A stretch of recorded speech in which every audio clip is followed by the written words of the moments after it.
India is no longer just trading with the world. It is building for the world. As Indian businesses look beyond borders, the next growth story is about taking our innovation and manufacturing global, really. To decode this further, I am joined by Bharat Mandot, founder and chairman, Stelco, Soumitra Chakrabarti, founder and director, CEO, Innovative Project Management Services.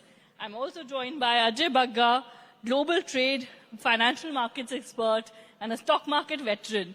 Thank you so much, all of you, for this exclusive interaction with all of us. Bharat, I'd like to begin by asking you, India is now aiming to be a global manufacturing hub. What are the biggest gaps that are critical then at this point for India to address? Yeah, so Shakshi, first of all, thanks for inviting me up. So first of all, in terms of major gaps are about the innovation, scale, and about the quality. So where we are just lacking, and that where we have to improve a lot, so that we can just be more competitive against all the countries which is acting as a manufacturing hub at this point of time. And second thing, we have that capacities, but we are spending very less on the innovations, just repeating the same thing, maybe sometime cut, copy, paste, which mindset need to change. And you can say longer run vision like need to be implemented, and how the competition is behaving, that also need to be factored in rightly. So if we can overcome with this all factors, definitely it can be a right kind of thing. Right, so the time for copy-paste is gone, the mindsets need to change, is essentially what you are saying. Dr. Soumitra, do you agree? India is investing heavily in ports, in industrial infrastructure. What are the biggest execution gaps that you're witnessing as we are doing this? Yeah, first of all, very good evening to everyone, and thank you for asking this question. But I would actually like to sort of divert that question to something more data-centric. You know, I don't think the problem lies with India's execution on infrastructure development. I think the problem that lies is in terms of how are we approaching towards that execution. I think we are not in dearth of infrastructure right now. If you look at the logistics, cost of logistics, it is about 7.9%, which is about 24 lakh crores of the GDP. And if you look at the World Bank Logistic Performance Index, India has moved from 139, out of the 139 countries, India is now 38. So I don't think existence of infrastructure is in question. But I think the gaps, if you really are asking about what are the gaps which are coming out, in my mind, after you have asked this question, there are 2 or 3 important gaps. So one is, I think, you know, we have to build an ecosystem. So everything is seemingly working in silos, the highways, the corridors, the ports. But when you look at an exporter, it is one ecosystem. So I think we are not building an ecosystem, we are building in silos these great projects. That is one. Number 2, I think the first mile to the last mile connectivity. One thing that I've observed even during the course of the discussion that I've attended today, I think one segment of the Indian business scenario is slightly neglected, and that is the MSME segment. I think unless and until these infrastructure projects are able to connect to the SMEs and to the small farmers and small producers, it's not going to make that effect. And the third and the most important gap that comes to my mind is something that we practice in our company also, is we sort of misunderstand activity with impact.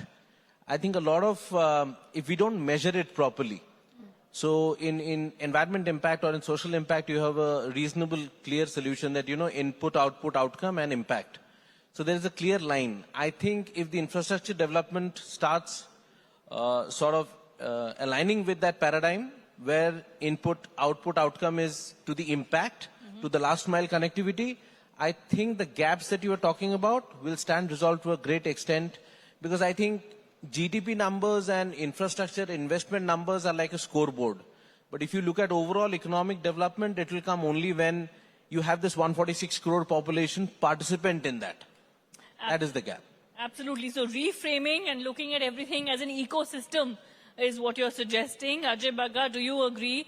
And what really will determine India's success and establish India's role in global supply chain diversification then? No, I think there is a huge opportunity. but we must understand the opportunity. We are at $4 trillion of GDP. Rupee depreciation means we have come slightly lower than that. We had thought we would hit 5 trillion by now. We have not. 4 trillion US crossed in 1983. Japan crossed in 1993. China crossed 4 trillion in 2007.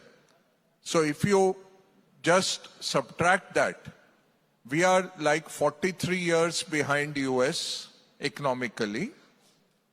We are about 33 years behind Japan. We are probably about 19 years behind China. But China has moved from 2007, $4 trillion to $20 trillion today in 19 years. Will we hit 20 trillion in the next 20 years? That is one question we have to ask. I don't have an answer. You can do a spreadsheet and see the kind of growth it needs. I don't think anyone else can do that. Second, will we supplant China as the factory of the world? Very straight answer, no. Because when China joined WTO, when the West allowed China to come in and benefit from the rules-based order, which it went ahead to break, there was no other China in the world. Today, when we are stepping in, leave aside China, we have to focus on the China plus one. When we are coming on the plus one, there are multiple, Sakshi, there are plus 10, not plus one. So there is Indonesia, there is Malaysia, there is Mexico, there is Vietnam, which is excellent. Bangladesh, textiles, excellent.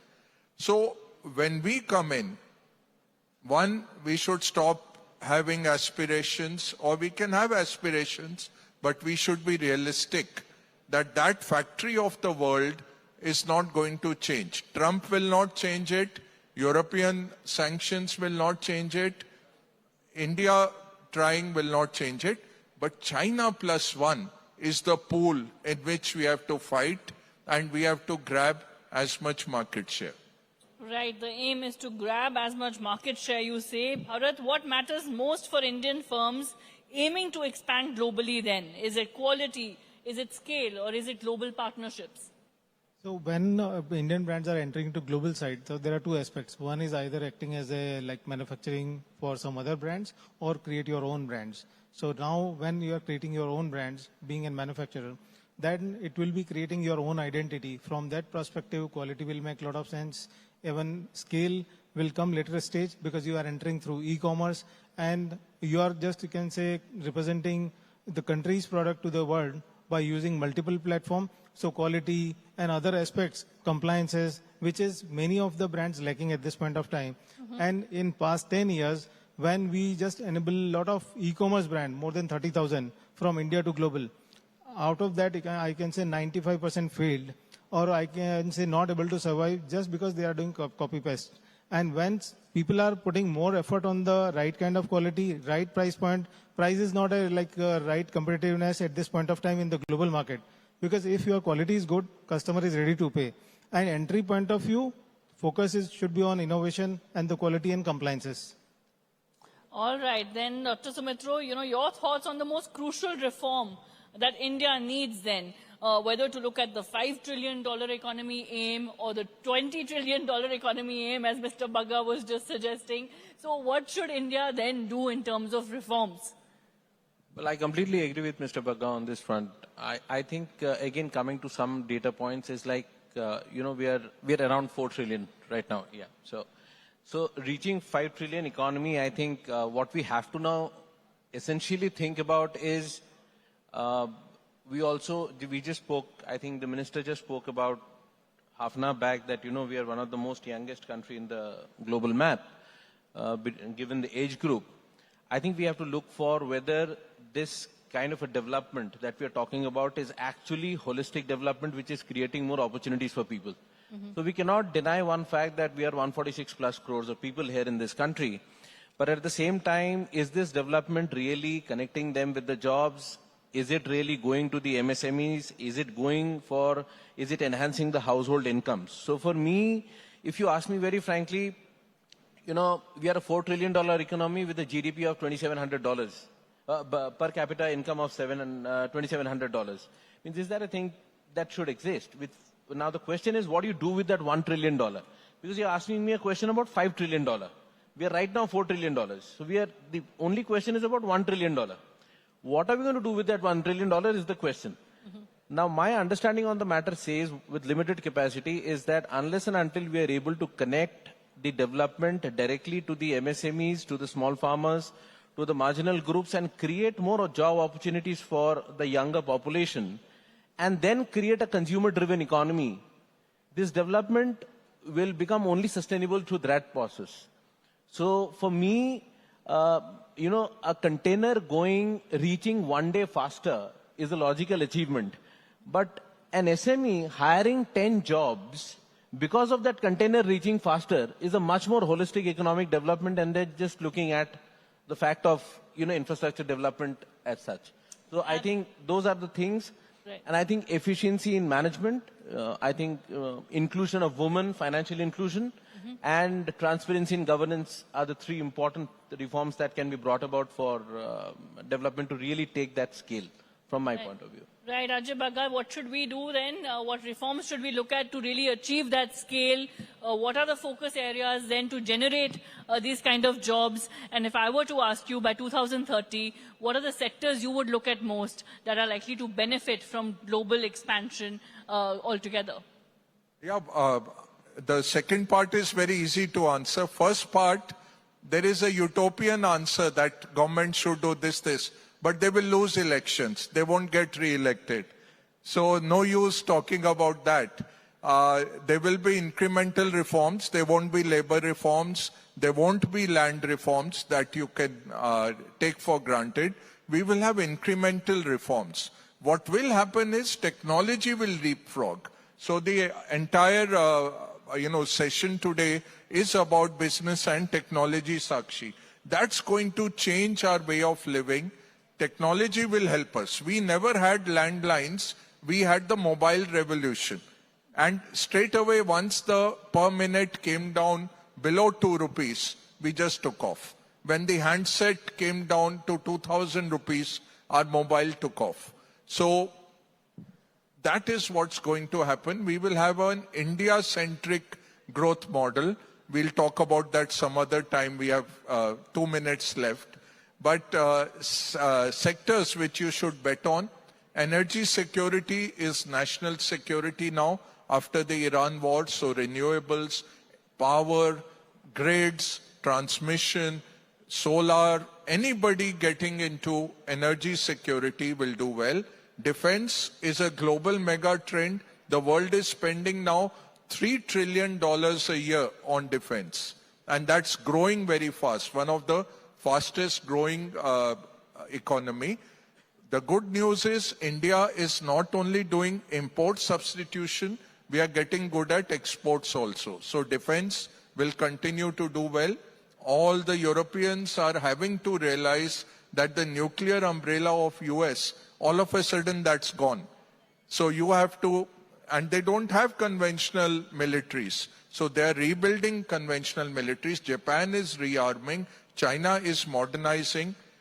The Ukraine war has shown how drone swarms will really make, and Indian government was very far-sighted in that with this Agniveer schemes and all that they brought in. They had thought through of this. We need a younger force. We need a technologically savvy force. So defense will do well. Banking, coming from a banker, but I'm telling you, bankers always win. When we used to teach foreign exchange, you are confused which rate to take. We would say the bank always wins. So bankers will win. They will finance all of you. I was so happy seeing so many people, so many entrepreneurs getting awards today. That's the strength of the economy. And banks will always stay evergreen. NBFCs, capital markets, anything to do with finance. It's like mechanical engineer. There will be a motor, there will be an engine. You might say electric banaya, ye sab banaya, but wo do to chalega har jagah. So the civil engineers, mechanical engineers always will find jobs.